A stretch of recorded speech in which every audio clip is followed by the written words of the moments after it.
à ce rassemblement pour demander à Monsieur le maire, Claude Olive et ses élus de prendre de réels engagements face à la crise du logement.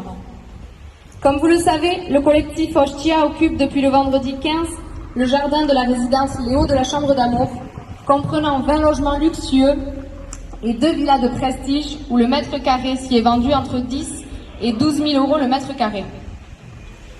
Nous remercions toutes les personnes qui participent, passent une heure, dorment, nous apportent leur soutien et viennent nous rencontrer, dont beaucoup d'Anglois.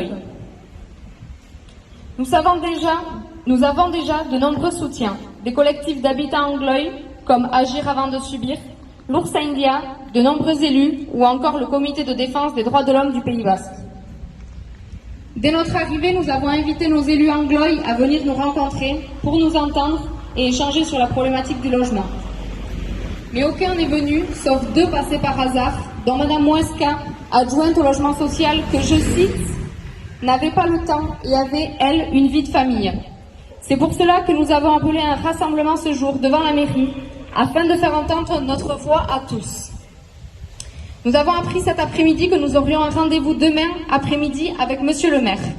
Nous avons donc des questions concrètes à lui poser. Quand taxerez-vous plus les résidences secondaires? Pourquoi acceptez-vous un permis de construire comme les Hauts de la Chambre d'Amour, résidence de luxe, en pleine crise du logement? Quand allez-vous vous engager sur le bail réel solidaire et supprimer les accessions à la propriété classique et les lois Pinel? Quand ferez-vous une modification du PLU pour que la création de logements sociaux dans les nouvelles constructions soit calculée à compter d'un certain nombre de logements et non pas de la surface plancher comme actuellement, car il est trop facile de contourner cette règle? Quand favoriserez-vous la réhabilitation de l'existant plutôt que la destruction de nombreux pavillons? Vous qui dénonciez la construction à outrance de votre prédécesseur, pourquoi continuez-vous à bétoniser la ville? Que pensez-vous de l'harmonisation de l'architecture de la ville d'Anglet? Qu'en est-il de la génération future? Comment se logeront-ils?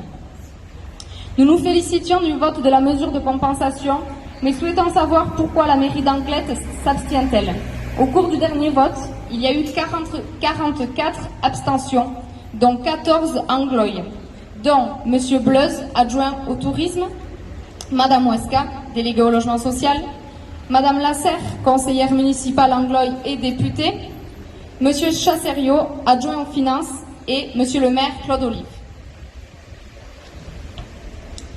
À nouveau, merci à tous pour votre mobilisation.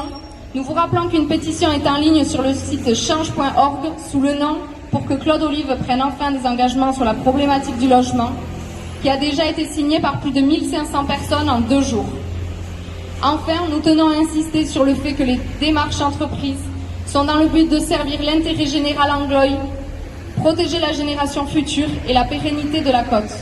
Vous êtes tous invités à nous rejoindre ce jour sur le lieu de l'occupation afin de partager un moment, échanger et discuter de cette problématique par laquelle nous sommes tous touchés. Angirun okupazioa biatu genuenetik.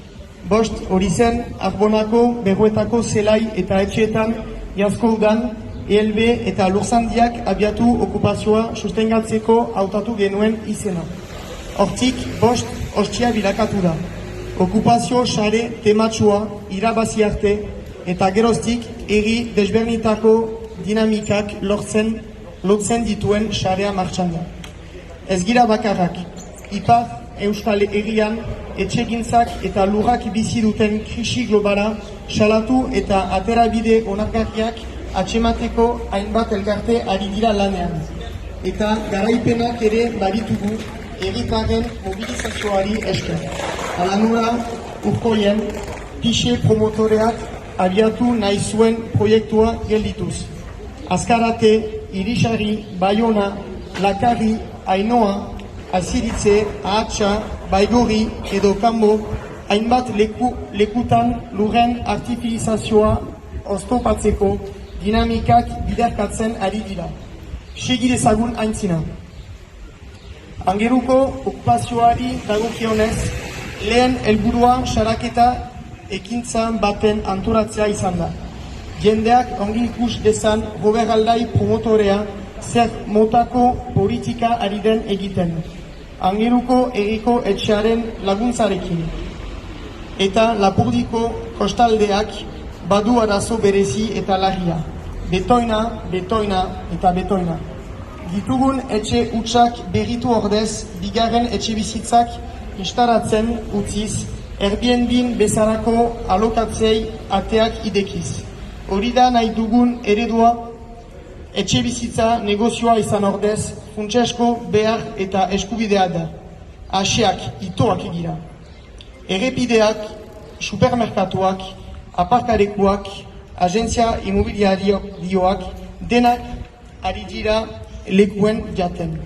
Gehiago eraikia entzin ditugun etxe bizitza guztiak konpondu eta berreskuratu behar ditugu.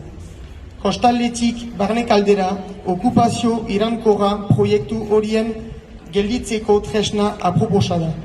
Baita gazteentzat lokalak ukaiteko, azparnen bezala edo 5G antenaren kontra dona martirin. Ez dugu beste autorik. Antolatu eta azkartu beharra dugu. Elkarrekin lanean ari zan eta bai lorpenak ukanen ditugu ekintza zuzenaren bidez. Herritarren parte handi batek sustengatzen gaitu, lot gaiten ausarki lanari. Begibistan ditugu beste proiektu nazkargarri batzuk Aranora, Buig, multinazionalak kanbon eraikin nahi duen Marienia. Gaurtik argi diogu, Marienia ez dute eraikiko, eragotziko dugu. Herrian bizi nahi dugu, dirudunen asoraga betasunari ezetz erran, beste jendarte bat eraiki, elkartasunean inguru giroaren errespetuan. Gaur angerun gira, bihar edonun. Elkarretaratze hau finitzean okupazio gunera etortzera gomitatzen zaituztegu, baita bihar eta etzi. Beste ekintza batzuk aurrikusiak dira, egon korrontean eta mezuak pasarazi. Espekulazioari ez, Euskal Herria ez da salgai.